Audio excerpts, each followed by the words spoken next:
Yes, people, and welcome back to Let's Talk Premier League. Today, Let's Talk Premier League. No, Sport Hub. There you go, Sport Hub. But today we're going to be talking about Nicholas Latifi leaving Williams. But if you want to get involved with the channel, please do hit that like button and hit that subscribe button. If you want to become member of the channel, you can for as little as 99p. But guys, let's get straight into it without further ado.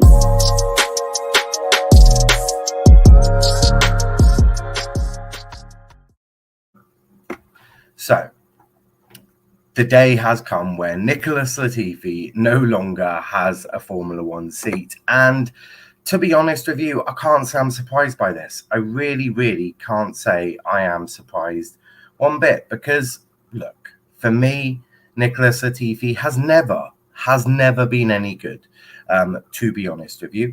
I've always thought he was a little dodgy as a sort of driver, and I'm not surprised because how can you be? This guy has lost to George Russell. Okay, fair enough. You probably expect him to lose to George Russell, but then he's also lost to Alex Albon.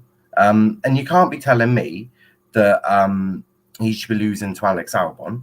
No chance at all. So yeah, I'm not surprised that he's gone. And to be honest, I'm surprised chance at all. I'm surprised it took him so long. I really am surprised it took him so long. But guys, let's go through some of the tweets that were put out there. So Latifi actually tweeted saying, so I'm parting ways with Williams Racing at the end of the year. Honoured to have represented them for the last 3 seasons. A massive thanks to the whole team. It's been an incredible journey and I've enjoyed every second of it. Determined to end 2022 positively. 6 races left. Now, positively for Nicholas Latifi will probably be chucking it in the barrier. But look, as I said, Nicholas Latifi, I'm not surprised by this, but he is a Formula One legend. Well, especially if you're a Max fan, maybe not if you're a Lewis fan, but he will forever and shall ever be remembered for bringing out the valuable safety car that was very much needed. Look, that race was getting a bit stale. And we needed some entertainment, and Lewis couldn't win the 8th title. That would be ridiculous. But obviously, I'm joking there. But morning, Chris. No surprise, really, as he can't mathematically win the title now. For sure, yeah, Latifi definitely can't win the title. You're absolutely right there.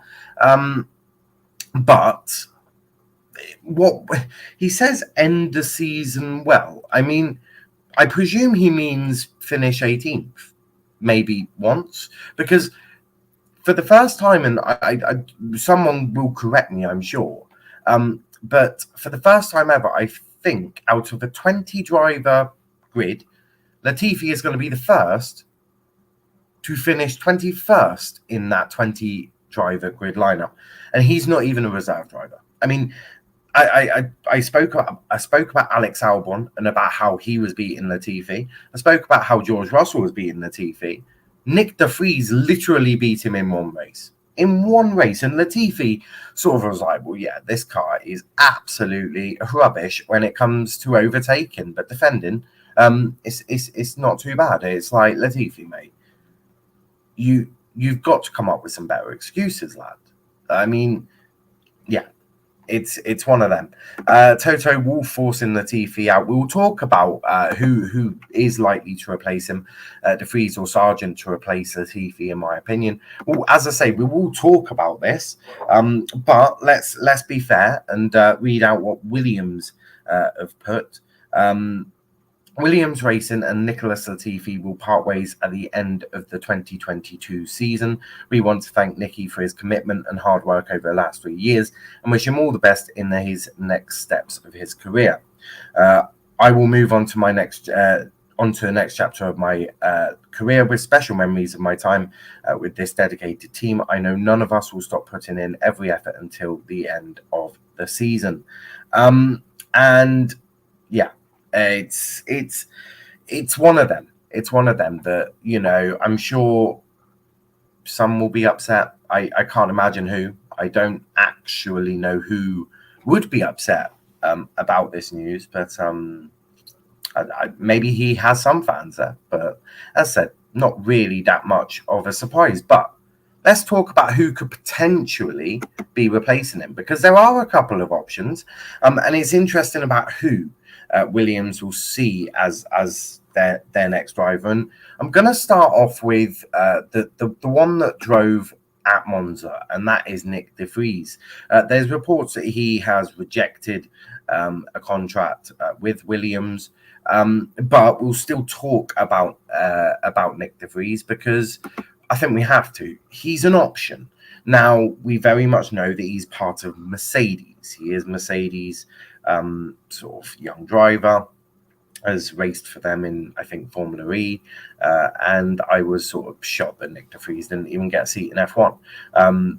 Surprisingly, Nicholas Latifi did. But I think Nick De Vries, we can all see that he has quality. I think we saw that at Monza, his first race in a Formula One car, and he finishes ninth. Regardless of the fact that Latifi says it's easier to defend in that Williams, it's still a humongous achievement, and by the end of it, I think he needed help getting out of the car. So you can talk all you want about that, but ultimately Nick De Vries is a fantastic driver. Obviously, he's Dutch. We have one Dutchman already in Max Verstappen on the grid. But could Nick De Vries be an option? Yes. Do I think Williams will go for him? I don't think he's actually going to be top of their list. And here's my reasons why. They've already got Alex Albon. They've already got a driver they know they can be very competitive in that car. But they also know he isn't really their driver. I mean, he's not on loan, is he? I think he ended his contract at Red Bull because that's how he was able to drive for Williams, because obviously Mercedes had quite the input, and I think they were looking to try and potentially get Nick De Vries into that seat anyway. So you have that. But I don't think it'll be the one Williams go for ultimately, because, I think they'll want to go for maybe something a bit more sort of from Williams, from their driver academy. But Nick De Vries is certainly an option. What would Nick bring to the team? Of course, he'd bring a lot of pace. He's a fast driver. He knows what to do to win. I mean, he won Formula 2, and not many drivers have actually won Formula 2, as you can imagine, won a season. But he is a fantastic driver, and we'll have to see. But yeah, I don't think Williams will go for him though, and the reason being, I know he's a Mercedes driver, and I think Williams will want to go for maybe one of their own. They've got a couple of options. Obviously, Dan Ticktum would have been an option if that boy had any sort of self-discipline at all, but he's not an option. Nick De Vries, first race as F1 driver, even though it was temporary, it was all right, wasn't it?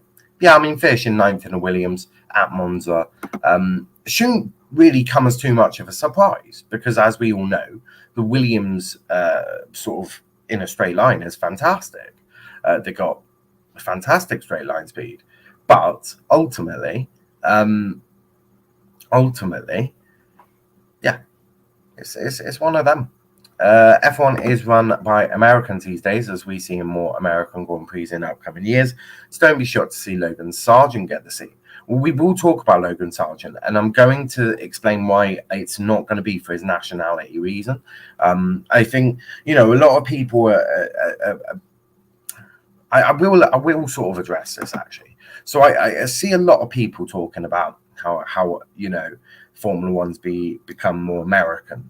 And I do agree there has been more American things brought in. Like we've got 3 now next season, 3 American races. But we also need to remember F1 has spent years, and I mean years, trying to break in to the American market. I remember Bernie Ecclestone obviously trying to do it when he raced at Indianapolis, where they host the Indy 500. They had a Grand Prix there. Obviously, then you had the 6-car race joke, and then that sort of went a bit tits up. So it has been sort of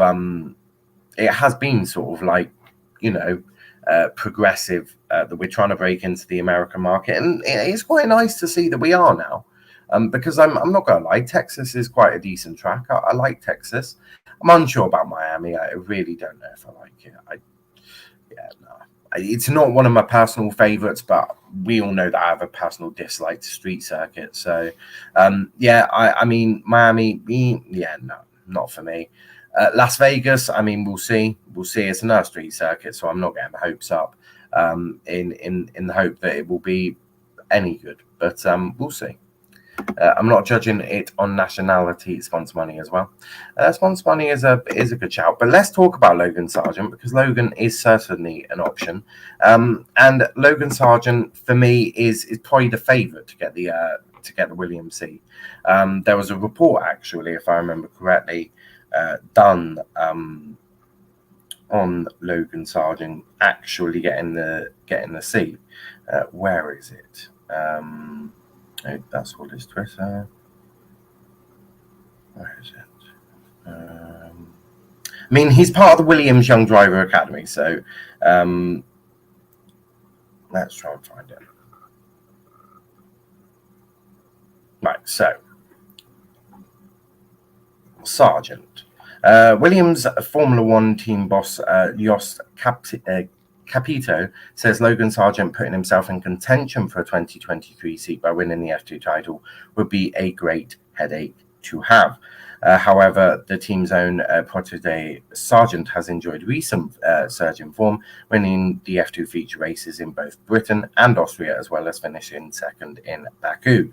The American lost some momentum with a frustrating weekend in France after earning his second pole of the season, but he lies third in the championship, 55 points behind Drugovich. Obviously, he can't.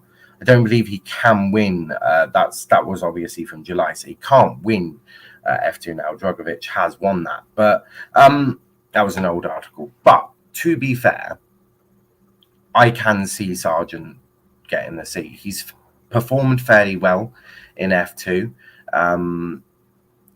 He's part of the Williams Driver Academy, and I don't think Williams have necessarily had one from their own driver academy in a very long time. I honestly can't remember. Because who's been their last driver? Was Bottas? Was he part of theirs? No, he was Mercedes, wasn't he? I can't remember. But I think Sargent will probably be the more likely option for them, because there potentially might be a bit of loyalty from Sargent if he were to get his sort of breakthrough by Williams. And I think it's the most likely, if we're being honest. I think, as I said, De Vries,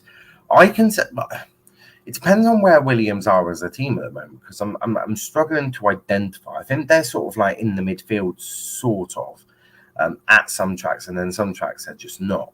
But having a better driver lineup than Latifi and Albon will certainly help that, and help them sort of really get into the midfield. They're no longer the worst car on the grid. I mean, I think we can establish that quite well. This Williams is not the worst on the grid. That goes to Aston Martin. But then I think Aston Martin come last, and then you sort of have Williams, Haas, and Alfa Romeo with a bit of AlphaTauri. So it is sort of like the midfield pack, but they're sort of lower midfield, and then you sort of like got McLaren and Alpine as sort of like the actual midfield competitors, and then obviously got the three at the top. But I do see Sargent being the more likely option. As I said, he's been having a fantastic season in F2 so far. And it just makes, for me, more sense than anything. I think De Vries probably may end up at another team. I don't know who he could potentially go to. I think, and I'll talk a bit more about what Stefano Domenicali said earlier, because we're seeing a lot of good drivers, and Nick De Vries is not the only young driver that struggled to get into F1 of late. I think of Callum Ilott, won F2, couldn't get into F1. Nick De Vries, won F2, couldn't get into F1. It baffles me. Chris says, I think Logan will get the C. Yeah, I agree. As I say, he's part of the Young Driver Academy.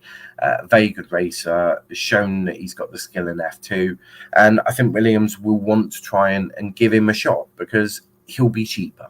And that's no disrespect to anyone, but he will be cheaper.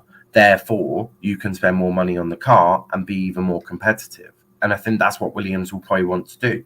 If they can get a slightly less experienced driver in Logan Sargent, because obviously, as we know, Nick de Vries has had experience in Formula E, then of course that makes more sense, because that means that they'll have more budget for their car and development, and therefore the team will get better in that. I think it's really exciting times under Dalton for Williams, but I do see, as I say, I do see Sargent getting it. Albon is a good teammate for him too. Yeah, I think Alex is a good teammate. He does take the pressure off, I think, a lot. I think having someone like Alex Albon in the team, you're not. For me, Logan Sargent isn't the one who's going to be expected to go in and win every race. I think that'll be not win, but get points, and that. Alex will have more of the pressure. The more expectation will be on Alex. But that's not to say that Logan can just have a free ride. But it does give him a bit more opportunity to, gradually get into F1. Make a couple of mistakes. It's fine at a team like Williams, because they know that. And Williams understand that. They've been dealing with Latifi issues for God knows 3 years. But yeah. But what I wanted to also talk about is that comment from Stefano Domenicali, who said that even though young drivers or exciting good drivers like Daniel Ricciardo are struggling to get a seat in Formula One, he doesn't believe that the 20 drivers at the moment, doesn't believe that needs to be increased to 26. So the limit in Formula One, if you didn't know already, is 26 cars. That is the limit on a grid. Then that you can have as many entrants as you want. You could have, I think back in the early 90s, you used to have 30 drivers, or but they would have to do a preliminary qualifying, they would get knocked out, but they couldn't enter. They would have to do a preliminary qualifying to whittle it down to 26 before they of course went out and did the 26 grid. But I actually disagree with Domenicali completely. I think we should be looking at getting brand new teams. I think we should. I think 26 isn't. I think 20 isn't enough. Ultimately, unless we look at some of the drivers that just are hopeless, like Stroll, Latifi. Get rid of those two. No offense, Canada, but yeah, them two would have to go. Replace them with Callum Ilott, Nick de Vries. That would make a bit more sense. But ultimately, we need more. We need more cars. We do. It's great to see Audi join the sport, but they're buying. They're buying into a team, aren't they? I think Audi buying in. Who are Audi buying? Oh, Sauber, isn't it? Audi are buying Sauber. Yes, because Porsche are going to do a deal with Red Bull, aren't they? Do the power unit for Red Bull. I think that's what they're doing. But yeah, so I think we do need more teams, and it's not to say there isn't the opportunities out there. I mean, Andretti want to get into F1, but they're being stopped by Toto, which is another madness. Why do these 10 teams even get a say? It's what I just don't understand with F1. They give the teams too much of a say. Who cares what Toto cares about? I don't care. Do you care? No. What I want is the best Formula One. Now, I would trust Formula One, surely, to deliver on that. I don't care what Toto Wolff cares about, because he doesn't care about the spectacle of Formula One. He doesn't give a crap. What he cares about is Mercedes and winning titles. Made that abundantly clear. For the last 7 years, winning titles, not saying anything about the spectacle of Formula One. And the minute he's finishing like 5th, the spectacle of F1. So, I don't understand why they even get a say. They shouldn't even get a say. It's a bit like that Ferrari veto. It's a bit like that Ferrari veto. That's a pointless pile of crap as well. I do think that these teams should have no say. If Formula One wants to bring in Andretti, or if Andretti have got the 200 million to stump up for the entry fee, that's not even taken into account building their cars and all that. But if they can fund it Why the hell would they not be given an opportunity to take part in Formula One? If they can fund it, and we know they've come up with a financial plan to say they can, why on earth would we not accept that? I just don't understand it. And if it's because Toto Wolff says no, should we really be taking Toto Wolff seriously on this? No, probably because he's pretty scared at this precise moment that even more competition might put him further at the back of the grid. But in all seriousness, I don't understand why Toto's got an issue with it, and ultimately he shouldn't even have a say, because none of them should. It should be down to F1. If we could get Andretti in, that's 11. That's an extra two drivers that we can have on. That's a Nick De Vries. That's a Callum Ilott. We've got more and more coming through. And I do think Formula One are going to be at the stage where there is a bit of a problem. Because right now we've got a lot of very good young drivers. You think of Max Verstappen. You think of Charles Leclerc, Lando Norris, George Russell, even Mick Schumacher to a degree. I think we need to be looking at a potential option where there is actually too many good drivers and not enough seats. Now, how you do that, I don't know how you do it, right? Because Formula 2 has always been the feeder series to Formula 1. But now there seems to be an overflow of drivers that are very good, very, very competitive, and should ultimately be in F1. Now, if you do maybe a championship style like they do in football, where you have Premier League championship, I don't know. You could potentially do that. If there's enough teams interested, it would have to be really, really whittled down in terms of costs. It would have to be more like it would have to be in the middle of F2, F1. It would have to sort of be put in that middle. Big up to Ghostman as well. It would have to be put in that middle sort of bracket where the costs aren't, stupid like Formula One when they're in the hundreds of millions. I think it would have to be in either double-digit millions or, something like that, or closer to the F2 budget.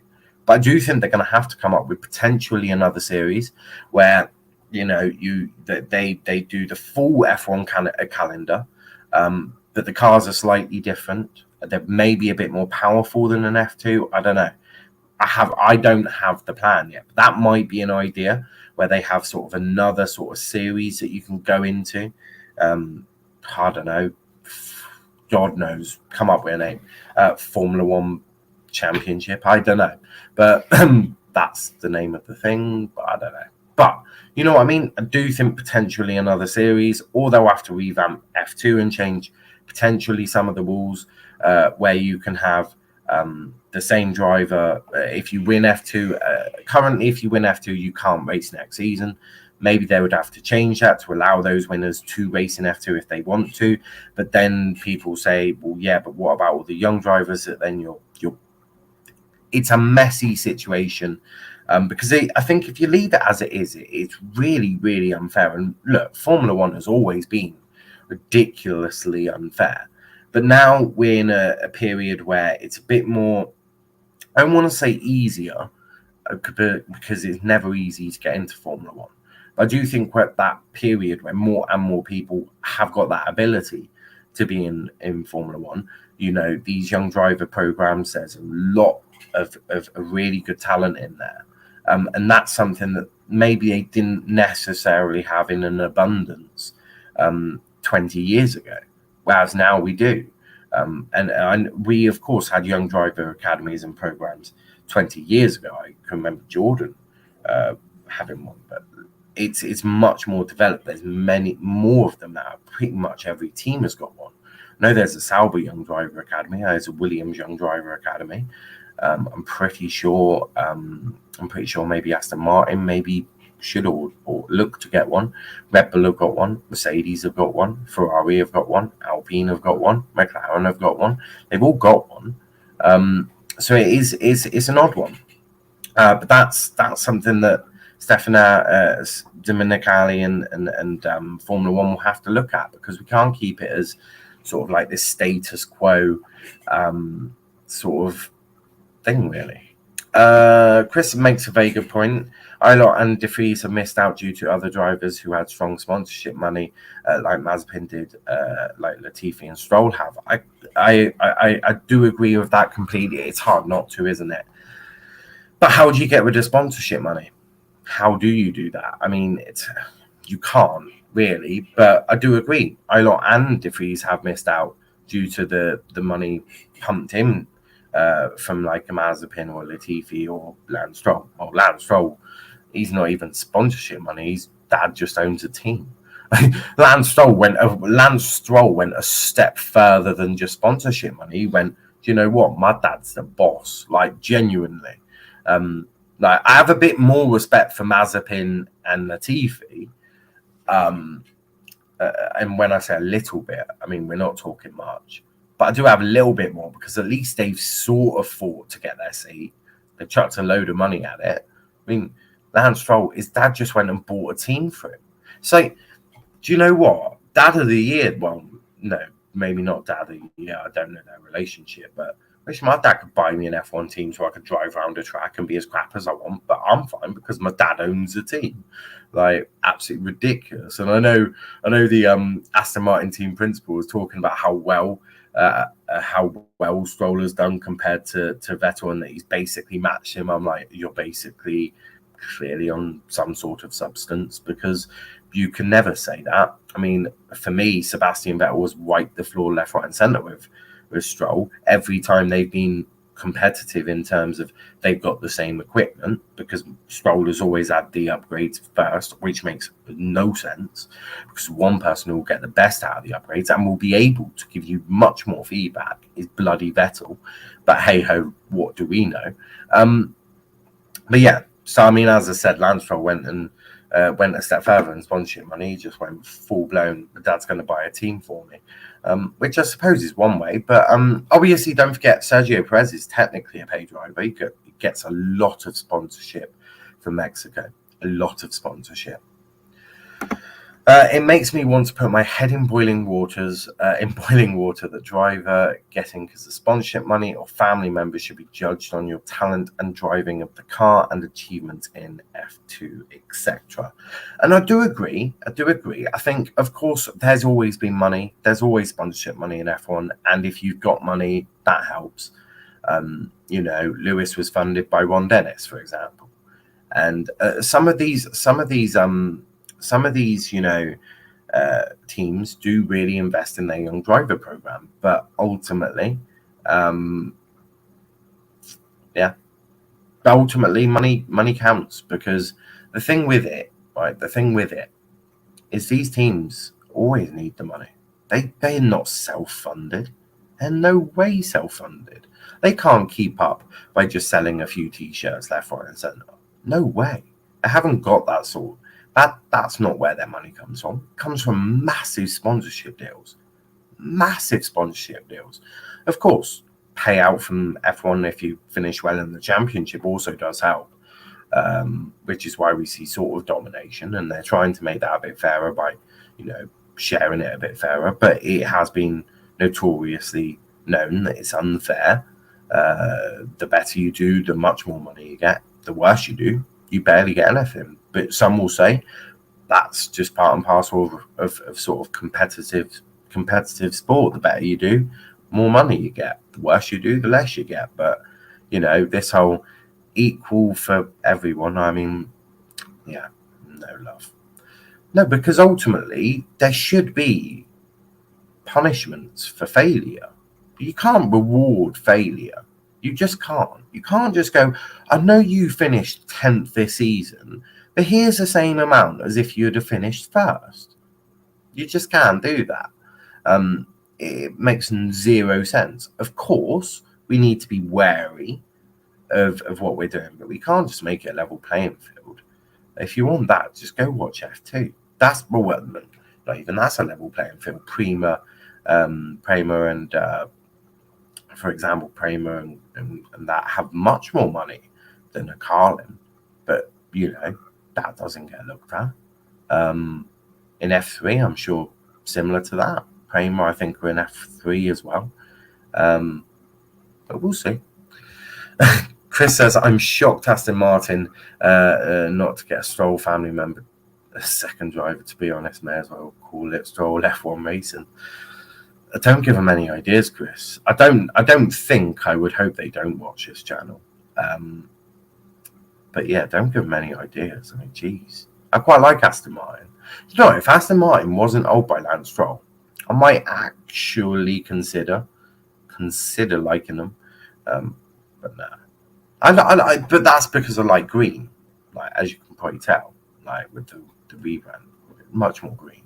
But yeah, no. Aston Martin just don't do it for me. It's just the way they run. But apparently, they're doing really well because drivers like Alonso want to go there. I mean, don't understand that one. Unless he sees something we can't, which is unless he sees some massive, massive development or changes to that car, he's going to be. Do we not remember GP2 engine? Have Aston Martin completely lost the plot? The last time we saw Alonso at the back of the grid, my lord, well, he was an absolute disaster. Like, PR-wise. I mean, you can never call Alonso a disaster in your car, apart from Point McLaren, actually. Although he got on with Jensen, didn't he? Those were fun times for McLaren. But yeah, do we not remember what happened when you don't give Alonso a fairly competitive car? I mean, he's already been on the Alpine car, hasn't he? And that's fourth best. It's probably better than the McLaren now. Though again, hard to judge McLaren because of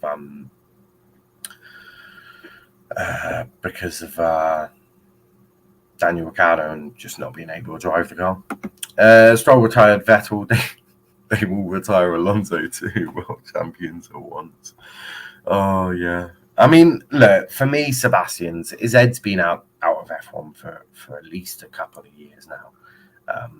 He's got a lot on his mind. He's been talking about some incredible things, you know, the environment, the LGBT community, all sorts. He's, global warming. Vettel, he is going full-blown campaign mode, isn't he? But do you know what? I do wish him all the very best because I think Sebastian's one of the good guys. I do think he's one of the good guys. Look, he should have got more than 4 titles. Really should have got many more than 4. Should have got many more than 4. He should have had 5, maybe 6. Should have maybe won 1 or 2 at Ferrari. But again, like we're seeing with Charles, that Ferrari team are a disaster at trying to win races and titles. Well, actually, no. They can win races, but they can't win titles. That's the issue. You know, teams like Mercedes and Red Bull, they can win races, but they also win titles. They're competitive, consistent. Ferrari, they can only win races.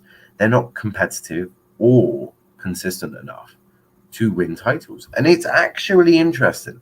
If you look back at the career of Ferrari, considering they're one of the greatest teams in Formula One, they haven't won a lot of titles. They haven't. I can imagine me saying that now is just definitely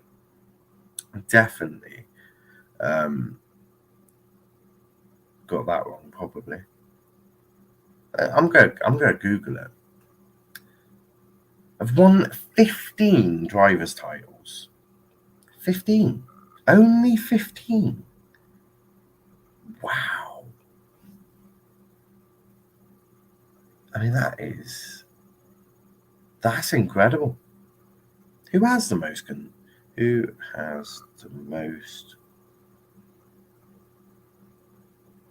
There we go. Ferrari, okay. Ferrari have got the most. Okay, they are the most successful team. Me saying that is just, I've got that absolutely spot on. I've got that well wrong. They're the most successful team, right? They've won it 16 times. But the last time they won it was in 2007. You know, that's 15 years ago. Their last constructors title was in 2008.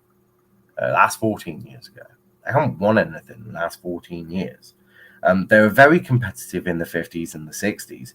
Actually, no, I'm going to stick to. Actually, no, I'm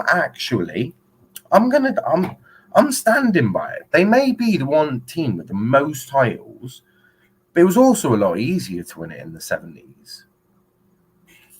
Really, because they had the most money.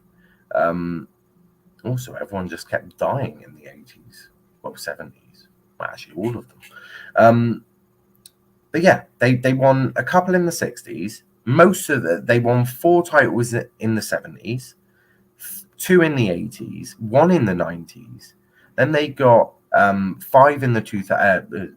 Then they got so they got 8 or something. No, 6 in the 7. There we go, 7 in the noughties, and they've not won anything since. So in the 80s, 90s, they were shocking. So for almost 20 years, they were crap. For 20 years, they were shocking. Then they came back with Michael, and then Michael gone, and yeah. So I'm really not gonna take them seriously. Don't think I can. Williams is second though. Williams second, 9 constructors titles, 7 drivers titles. Obviously, our last one coming with Villeneuve, wasn't it, in 97. Damon Hill, 96. I'm sure we all remember that one. McLaren come third, 8 and 12 titles. Mercedes fourth. Red Bull. Lotus a fifth. Okay. Red Bull a sixth. Okay, but Red Bull will. Oh no. 6, 5. They've got a bit. Red Bull have got a bit of work to catch Lotus. And Cooper coming 7th after Red Bull. Brabham. Here's a quiz for you. Who remembers Brabham? I don't remember Brabham. I've heard of Brabham. Obviously, it was set up by Jack Brabham in 1960. But yeah, Brabham. Renault 9th. Van Wall. Oh, crikey, here's one. Van Wall, BRM, Matra, Tyrrell, Benetton, and Braun all come 10th with 1 constructor's title. Mad. Tyrrell have won most successful teams by total race wins. Tyrrell come 10th with 23. That's actually a mad stat, though. That's a mad stat. Tyrrell, who weren't amazing. That shows how dominant teams are in F1. To genuinely. Aston Martin, please give Lewis Hamilton contract to drive alongside Stroll. It would be fun. Would be funny. Ferrari to blame. Why didn't Vettel win titles? Oh yeah. So they're both a bit to blame. Actually, also Alonso could have won more as well at McLaren in 2007 when he was at Ferrari. Yeah. It's how, and this happens, doesn't it? Sometimes they can't all win it, but how Fernando only has 2 world titles is a travesty. Nothing short of it. It's nothing short of a travesty. Yeah. For Alonso to sit on 2 and Vettel to sit on 4, for that. Alonso beat Schumacher, for goodness sake. Do we not remember that? Sort of Alonso smacked Schumacher, beat him bad enough to retire Schumacher. Alonso retired Schumacher. Don't think that gets enough talk. Him only having 2, it's mad. It's a mad one. But also, that ought to only be on 4. Only to be on 4. Also, Red Bull, by the end of the season, most likely could overtake Lotus in terms of race wins, by the way. Red Bull currently sit on 74. Lotus sit on 79. So you could see Red Bull overtake Lotus come the end of the season. Then they've got a bit of work to overtake Williams, although I'm sure they can do that. Ferrari have won the most races there. So my comment on Ferrari being not the most successful team in F1 is proved to be wrong, but I also stand sort of by my comment because most of those titles came in the 70s or the 90s, and that was just pure dominance from Schumacher. But how much of that was Ferrari and how much of that was Schumacher? And I mean, John Todd, Ross Brawn, Schumacher, the trio, that was sort of where came from. And then when they all sort of departed, Ferrari just became a mess. Legend himself, Kimi Räikkönen, the last person to win a Drivers' Championship for Ferrari. Yeah, you're not wrong there. Not wrong at all. Kimi is also... No, Kimi didn't. I was going to say Kimi's also the last one to have won it with McLaren, but obviously Hamilton won in 08, didn't he? That'd be some stat, wouldn't it? Him to be the last driver to have won the title for Ferrari and McLaren. That'd be, oh boy, what a stat that would be for those two teams, because they've fallen hard in recent years, sort of in the 2010s and now 2020s. Those two teams have fallen off bad. Not bad. McLaren are making a sort of comeback, aren't they? It's funny, McLaren, because they sort of, in one decade, went really crap really quickly, and then sort of went on the rise fairly quickly under Andrea Seidel, weren't they? So, McLaren are a weird team as well. But, yeah, Kimi for team principal. I would love Kimi back in F1. I'd love it. Not as a pundit. Well, I mean, I would love him as a pundit, but I don't think he would do it. But I would love to see Kimi back in F1. But I don't think he'll want to. I don't think he cares. I certainly couldn't be a team principal. I don't think he would want to. I could be wrong. But I don't... Do you know what? It's interesting. There's not many proper good former drivers that have made good team principals. Really. I mean, even Alain Prost couldn't do it. I mean, arguably one of the most successful drivers in Formula One. Probably also the most unluckiest driver. He probably should have more titles than he ended on as well. But even he didn't really get Prost F1 going, did he? Bankruptcy in the end. I think they ended up being bankrupt.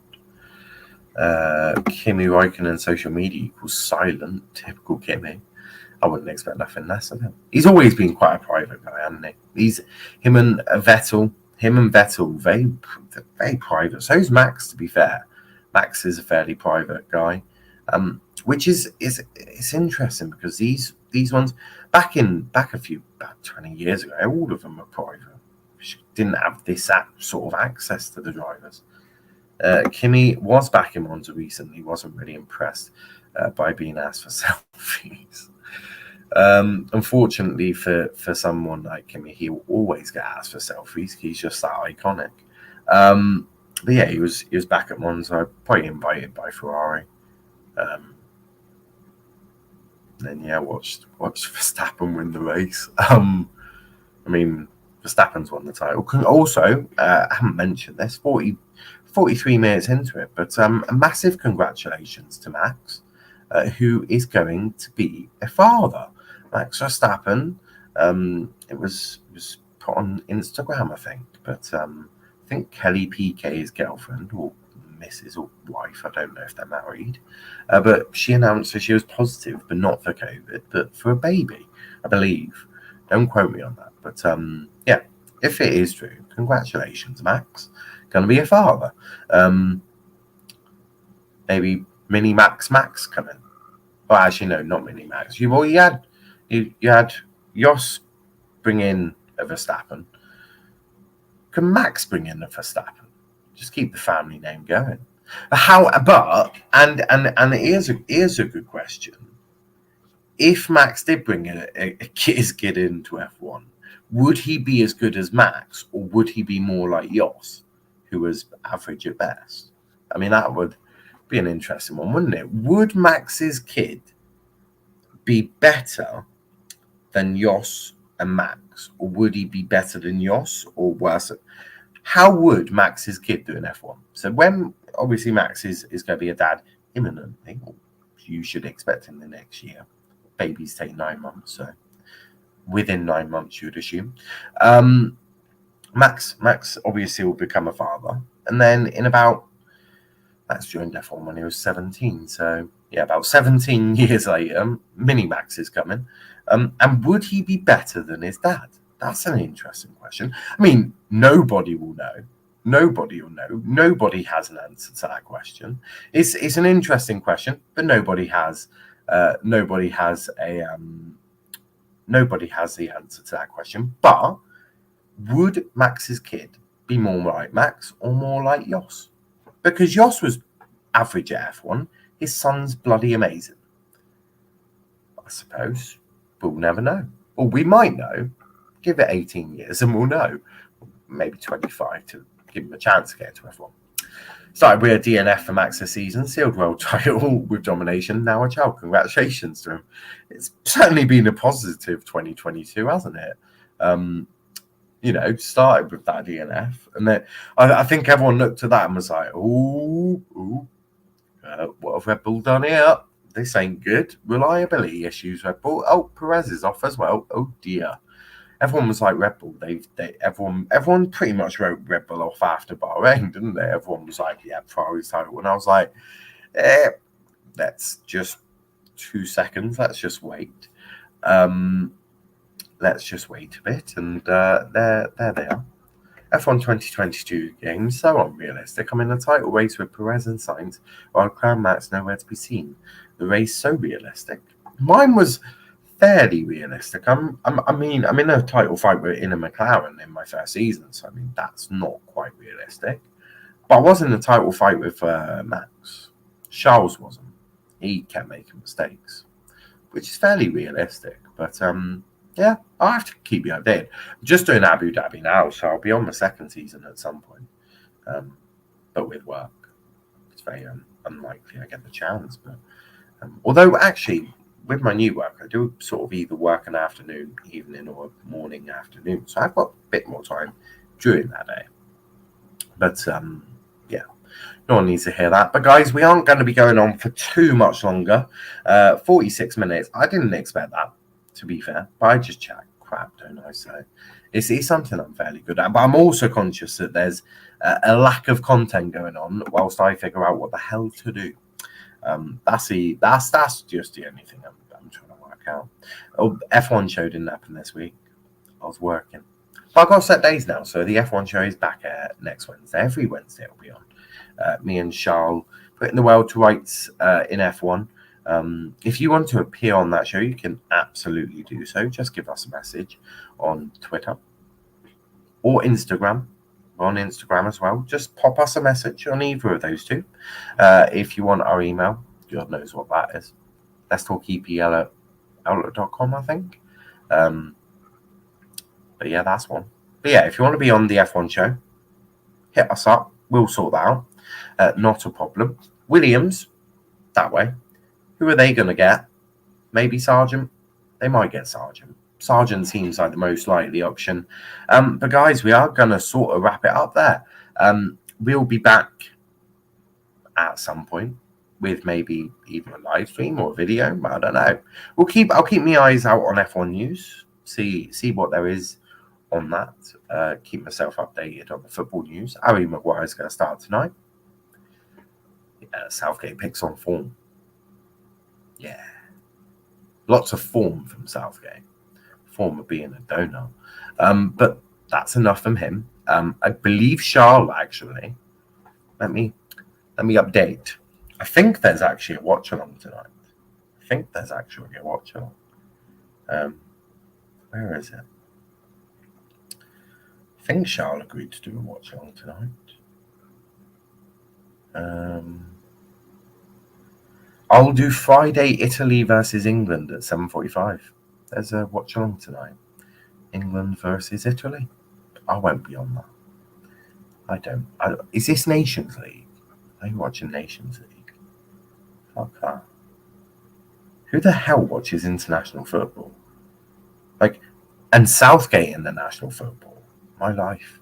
But yeah, Friday. It's Friday today. So make sure you join Charles at 7:45 for a watch along.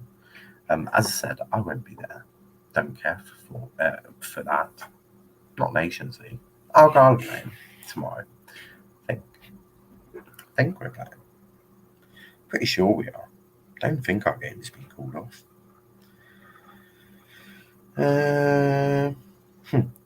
Forest Green Rovers versus Exeter is live on TV. Oh, that's enough to make me vomit. Okay, maybe we're not actually playing. No, we're not playing. Oh, we're playing Sunday, that's why. Ooh, laugh. 12:30 kickoff. I would do a watch along, but I'll be working. That's a shame. I can watch the first half though. But guys, as I said, that's enough for that. Shah will be back at 7:45 with a watch along for England, Italy. Or Italy, England. I don't know where it is or who. I don't care. And then Monday, I think she's doing whatever game England are playing Monday. I think RJ might be doing some Republic of Ireland / Scotland. Maybe. I don't know. Keep up to date on that one. But just make sure you're subscribed and make sure you turn the bell notification on so you don't miss a video. Because right now, we have no schedule. It's all a bit in the air, especially when there's so many breaks in F1 and in football. So annoying. Where, to be fair, last break was because Queen died. Yes. We won't get into that. On that note, guys, before I really start getting into this, I'm going to go. And yeah, Shah will be back later on. But until next time, thanks for watching, guys. Peace out.